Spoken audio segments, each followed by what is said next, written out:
remember and use these practical tools. So this month, so far, we have looked at 4 spiritual truths that I want to briefly go over again, just for those of you that might not have been here every single week. Truth number 1 is that we are spiritual beings having this earthly human experience, and at any moment we can awaken to our divinity. Truth number 2 is that God is always present in our lives, always present. God is the creator. God is the creative process and the creation. So everything is in this divine realm of being. Everything is in the divine mind of God. And in a blink of an eye, we can become aware of that presence. Truth number 3 is God's power of creation is constantly at work through a process we call the law. So it's constantly creating. This creative process works through each and every one of us as well. And at any time, with any breath, we can, each one of us, become available to work in harmony with this law, with this truth. Number 4, God is good all the time, 24/7. 24/7, there's not a moment, since there's no time in the divine, right? And God's infinite good is always available to us to use in abundant form, simply because we are heirs to the kingdom. We are heirs to the kingdom of the divine. And so in a heartbeat, we can align ourselves with this goodness of God, in a heartbeat.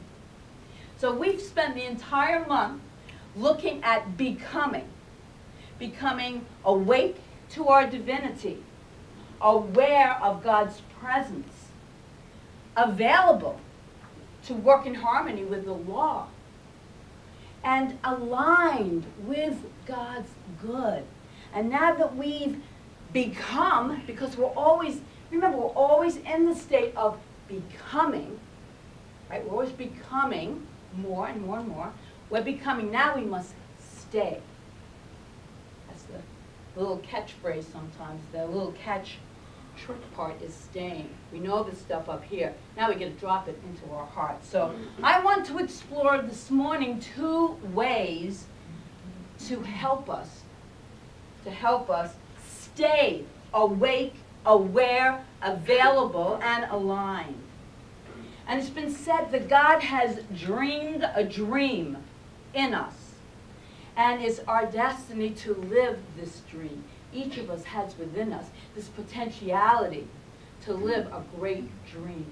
The first idea that I have for us this morning to help us stay awake, aware, available, and aligned is do all you can with what you have where you are. I'm going to be repeating that a lot because I love it and I'm living it. Okay? Do all you can from where you are with what you have. This seems like a simple statement, but it really, really is quite profound. It really is. And truly, when lived, can have a life-altering impact on your life. And even when it is unconsciously practiced, it is powerful. But when we consciously practice this, when we are consciously aware of this, then we add this universal fuel and energy into it. It becomes so much more powerful. Do all you can with what you have from where you are. Sometimes we think, feel, and believe that we are stuck. Sometimes that happens. We don't like where we are. We most certainly don't want to be there. Has anyone here ever slightly been in that position? Yeah, a little bit? Okay. We're stuck. Well, we have these few tools then to get us, to remind us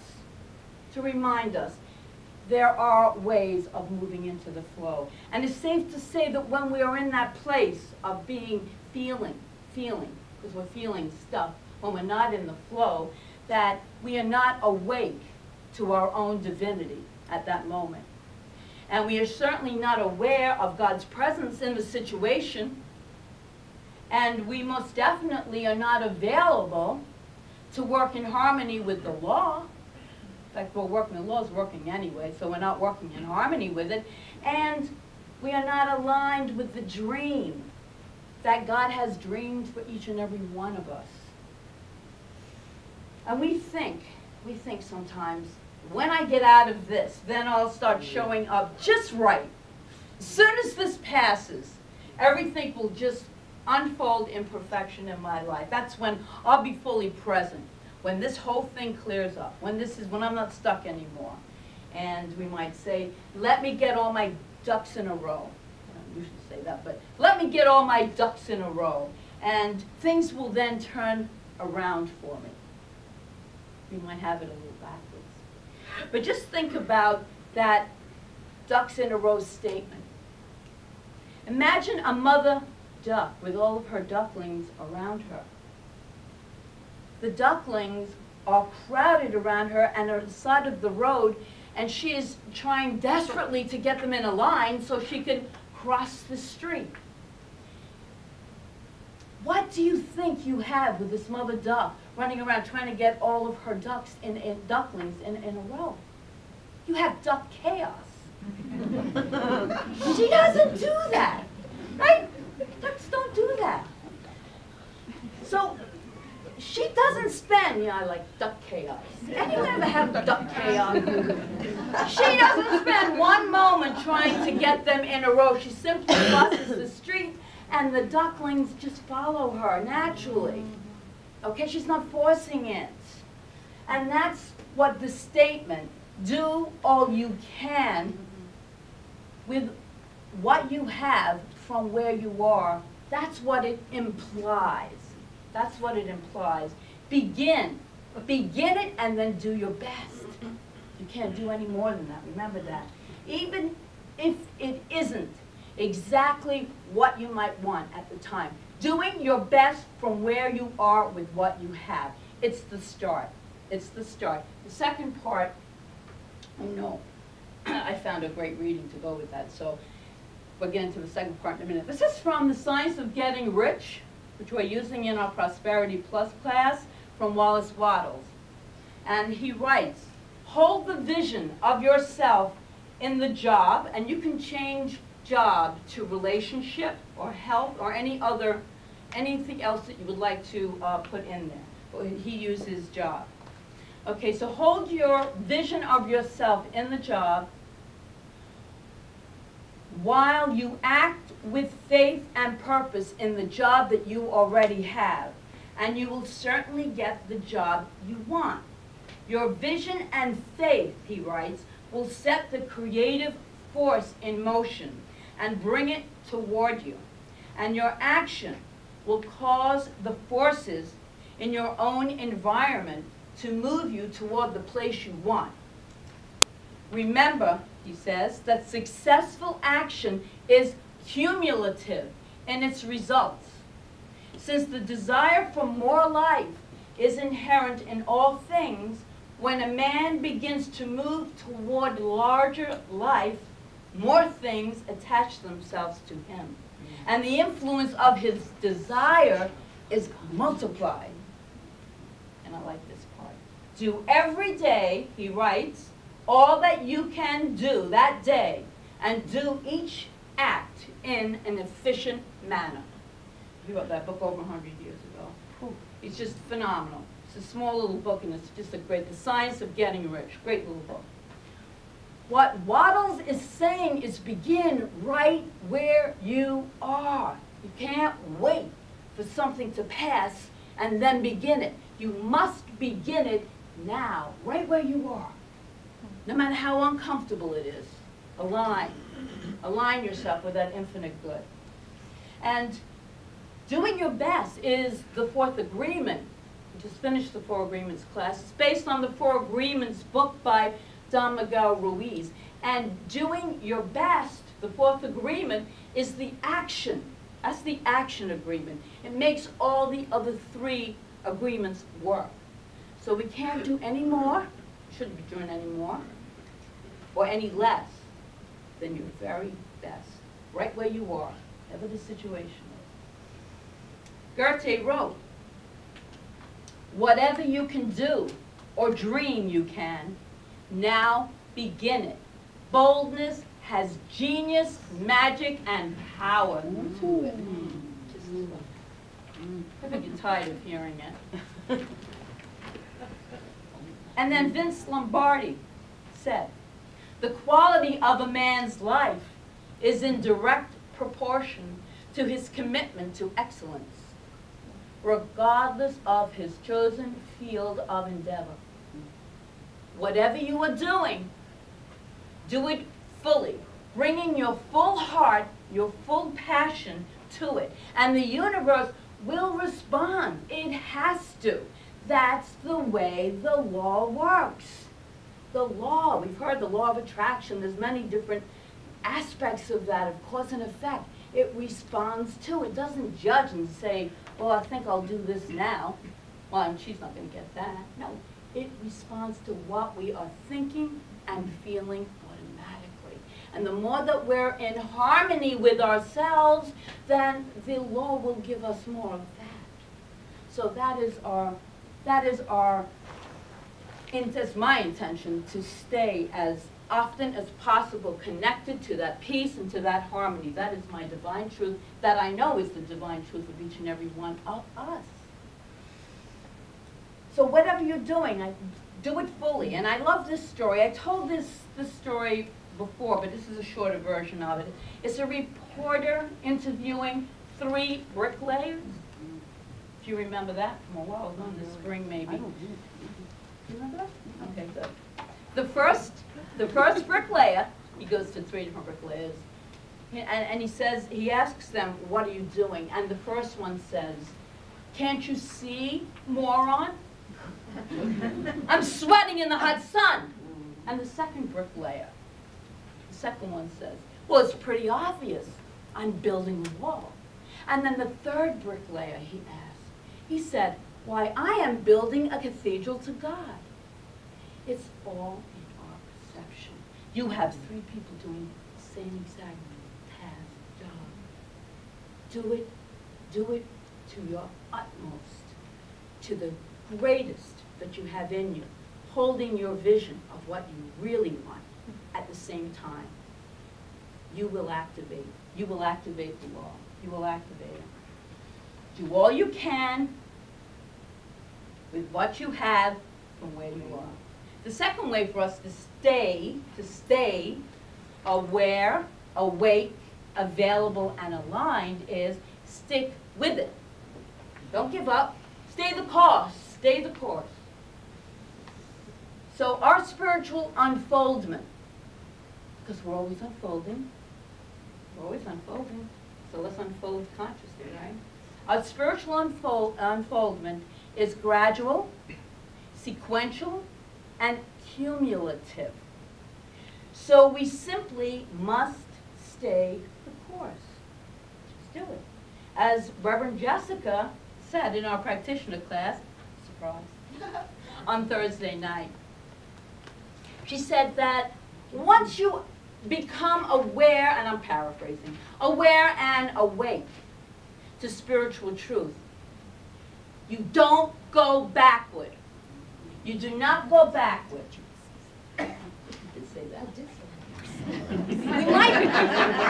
We might forget temporarily, you know, and have a lapse, but we don't go backward. We're always becoming, so we might be stuck, but we're stuck maybe at a higher level of understanding of spirituality. So we're stuck in a better place, if you're going to be stuck. You're stuck in a better place. She didn't say that. She just simply said, but I elaborate, just, you can't go backward. So that's very encouraging for us to know. It really is. It's very encouraging to know that once you wake up and become aware, you just don't go back.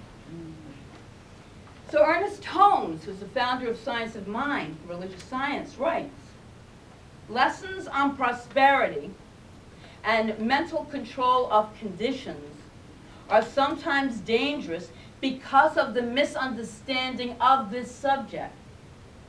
Science of mind, which is what the spirituality of New Thought that we teach here is, well, I said that. Science of mind, he writes, is not a get-rich scheme. Neither does it promise something for nothing. It does, however, promise the one who will comply with his teachings that he shall be able to bring greater possibilities and happier conditions into his life. So let me just repeat that last part. It does, however, promise the one who will comply with its teachings that he shall be able to bring greater possibilities and happier conditions into his life. You've got to comply with the teachings. And the teachings is simply what you are thinking, you are creating. That's the dogma here. You're in charge of it. You're in charge of your thoughts because your thoughts are things. The thoughts produce your effects, your conditions. And I have an example. There was a young boy, the son of a minister, who had just gotten his driver's license. And he asked his father if he could use the family car. And his father took him into the library to have a little discussion with him. And he said, I'll make a deal with you that if you bring your grades up, study the Bible more diligently, and cut your hair, we'll discuss it in a month. After about a month, the boy came back again, and again they went into the study, and they discussed the use of the car, and the father told him that, son, I'm really proud of you. You've brought your grades up.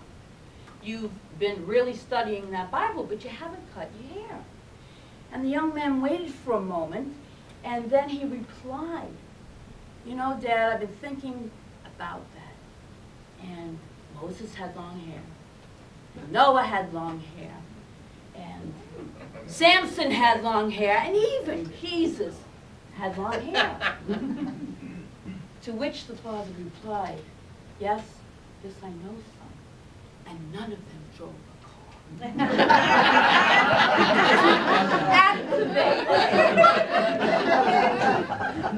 So to activate the dream that God has dreamed in us, we must comply with these teachings diligently, continually living these 4 spiritual truths that we've been talking about for the entire month of January. And sometimes it does take time for the dream to unfold. So we have to have a little patience. And Ernest Holmes writes about that because there's a law in that too. It's the law of unfoldment. So he writes, there is a law of unfoldment which says we can advance only by going from where we are to the place where we would like to be. This is not because the law is limited, but because it is law. As we unfold in our mentality, he writes, the law automatically reacts to us. The way to work is to begin right where we are, and through constantly applying ourselves to the truth, we gradually increase in wisdom and understanding. For in this way, alone will good results be obtained. If day by day we are realizing more of truth and applying it to our actions, then we are on the right path, and eventually we shall be made free. And so, as the law of unfoldment is operating, we may need to just chill a little instead of always wanting it to be like right here, right now. Because it's like, you know, sometimes I'll say like, when is this going to be over? When is this going to end? And patience. Patience and staying aligned, going back within, constantly reminding ourselves to be available to God's good and to align with it. To align with it. 24/7. Holmes also writes, take time every day to see our lives as we wish them to be, to make a mental picture of our idea. He shall pass this picture over to the law and go about his business with a calm assurance that on the inner side of life, something is taking place. There should not be any sense of hurry or worry about this. Just calm and peaceful sense of reality. Let the law work, he writes. Let the law work through and express itself in the experience. There should be no idea of compulsion. We do not have to make the law work. It is its nature to work. So that's something for us to remember too. Because sometimes we think we have to make things happen. And the more we try to make things happen, the more we build up a resistance and block that flow of life from coming. It will flow if we stay aligned with the indwelling God self that we all have. And I heard a CD by Mike Dooley, if you're familiar with him. I know certain people get their emails, his emails. He has these inspirational emails every day, taught by the Universal Messages from the Universe, really cool stuff. Well, he wrote this book called Leveraging the Universe, Engaging the Magic. And in it, he suggests that it is unconscionable that someone who believes that thoughts become things would not spend at least 5 to 10 minutes a day contemplating that which you might really want in your life. To contemplate it as if it is already present.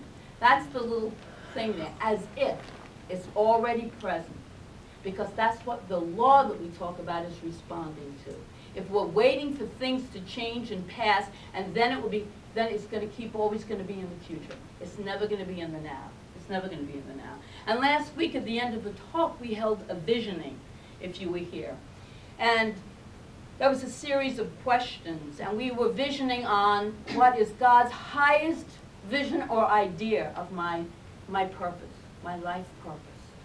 And it's really powerful, by the way. Visioning is a very, very powerful spiritual practice. And if you weren't here, I just put up another clip just of the visioning, so that it would lead you through the 5 or 6 questions that we went through last week, so that you can then do your own visioning. We have our own YouTube channel, so you can just YouTube it. You don't Google it, you YouTube it. So you can YouTube my name or Joyful Gathering, it'll come up, and you can do your own visioning at home. It's very powerful. It really gives you great clarity, great clarity. Holmes tells us, in gladness then, we should make known our desires, and in confidence, we should wait upon the perfect law to manifest through us. So, are you ready, willing, and able in this year of 2012 to be awake to your divinity, to be aware of God's good, to be available to work in harmony with the law, and to align with the dream that God is dreaming in and through and as you? If you are, then this is the part where you can stay in it. And it's doing all you can with what you have from where you are, right in this very moment. And then sticking with it. Keep going back to it. Even if you have a short lapse, go back to it. Remember it. Yes? Are we ready to do that? Yes. Yes. Breathe into the power of that commitment then, if you are truly ready for it. Breathe into that, the power of that commitment, because that is a powerful commitment. And into this moment of high resolve. And remember these words from a reading that I know is one of Reverend Jessica's favorites.